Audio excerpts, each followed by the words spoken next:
This video is brought to you by SoccerPro.com, offering all the latest soccer gear at everyday low prices with no membership fees. Be sure to use coupon code SR4U at checkout for $10 off any order of $100 or more. Hey guys, Josh from SoccerReviewsForYou.com, bringing you an unboxing plus on-feet video of the Nike HyperVenom Phelon Indoor in the brand new High Vis colorway.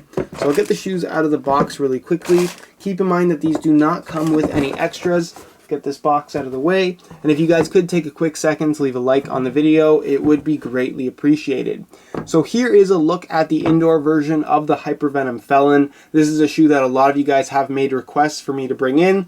So here it is basically. What makes this different from the firm ground version of the Phelon is of course the indoor outsole. So just as you guys can see, there is a bit of a midsole here through the heel as well as in the midfoot, whereas the forefoot and toe box area appears to have very minimal amounts of padding. Most of the padding is going to be provided by the insole, which means that there's not much padding to it whatsoever. So if you're looking for that low profile feel, I guess you're going to get it from this particular shoe. Now when it comes to the traction pattern, this is one of those traction patterns that is unique to the HyperVenom Phelon Indoor. You can see that it has this kind of textured dot pattern going throughout, similar to what you're going to find on the top end Elastico Finale 2, which isn't necessarily a good thing. I found that the textured dot portion of that particular outsole was the part that I just didn't like very much. I wish it was all that herringbone pattern, if you guys are familiar with that particular shoe. So I'm not sure what kind of traction this is going to provide, and the rubber used on this shoe in comparison to the Elastico Finale 2 is a lot harder, it's a lot stiffer, it's not quite as flexible. So again, I'm not sure how this is going to fare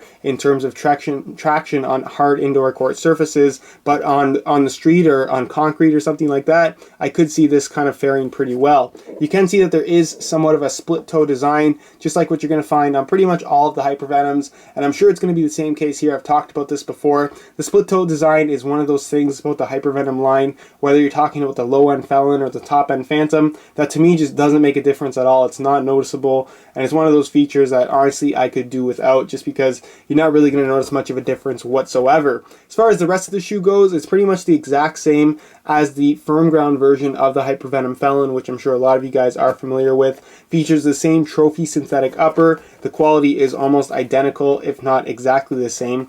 You can see that it does have that kind of artificial texturing to match that honeycomb pattern that you're going to find on the Nike skin of the HyperVenom Phantom. It also does change up the feel of this particular shoe a little bit more in comparison to other low-end synthetics from both Nike as well as other brands out there. You do have your off-centered lacing system, as you can see, that same trophy synthetic tongue. I believe that this shoe still features the X1.1 last, which is obviously unique to the HyperVenom series, so it should fit pretty well, which you will see a little bit later in the video. Same low cut in the heel, a synthetic leather heel liner. I'll move on to the insole really quickly. It is fully removable, which is definitely a good thing. Mesh liner on top, HyperVenom branding here at the heel, and then it's pretty much just your standard foam insole. Again, exactly the same to what you're going to find on the firm ground version of the HyperVenom Phelon. So that's pretty much it as far as the technical specifications for the shoe. And move on next to a quick weigh-in so you can see how lightweight these guys are. The indoor version of the Phelon actually feels very lightweight, both in hand and on feet, mainly due to a lack of padding throughout the shoe, but that's not necessarily a bad thing. So I'm going to weigh this pair for you today in real time. Keep in mind that this is a brand new pair in a size 9.5 US. We're going to throw it on the scale, and you can see that these guys weigh in at 7.4 ounces, which is very lightweight for an indoor soccer shoe, and I believe even lighter than the firm ground version of the HyperVenom Phelon, which is somewhat unusual. But if you're looking for that lightweight feel, you're going to get it from the HyperVenom Phelon Indoor. So that's pretty much it as far as the weigh-in portion of this video goes. We'll move on next to a quick on feet so you can get a better idea as to how these shoes fit and what the sizing is like. Alright, here's a look at the Phelon Indoors on feet, and I have to say I'm pretty happy with how these fit. Like I mentioned earlier, they still have that same X1.1 last like you're going to find throughout the entire Nike HyperVenom series,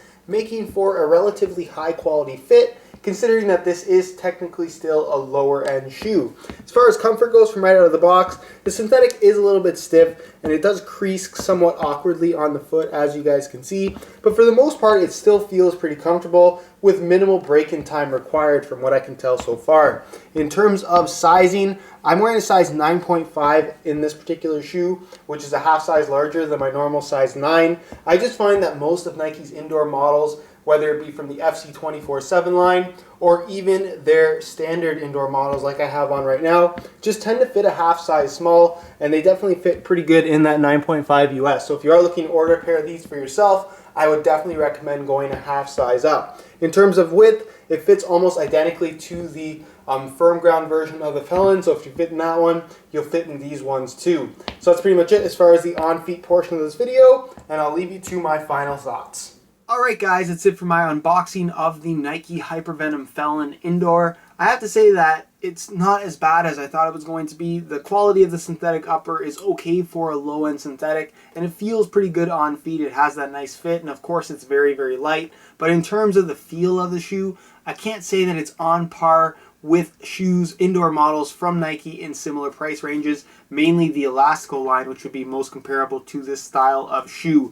So again, if it's something that you're looking for, if you're wearing the Phelon firm ground version for outdoor soccer and you want a similar shoe to wear during indoor soccer, definitely something to consider. But again, I don't want to make too many judgments on it before actually having worn it myself. Now the full written review should follow up in about a month's time once I've gotten a chance to wear this shoe. I have a lot of indoors currently in the process of being reviewed, so it may take a little while. But again, if you guys are looking for more information, the review page on my website is the place to go. You will find the high quality images of this pair right here, as well as buy it now links with the best prices online, including exclusive SR4U coupon codes to get yourself some additional discounts if you are interested in ordering a pair. And you will find those buy it now links for all of the available colorways. If you guys do have any questions regarding this shoe, feel free to leave a comment down below. If you enjoyed today's video, be sure to support it with a like. Subscribe if you haven't already for daily videos on all the latest soccer gear. You can find all of my social media information down below in the description. And other than that, guys, hope you enjoyed today's video, and as always, thanks for watching.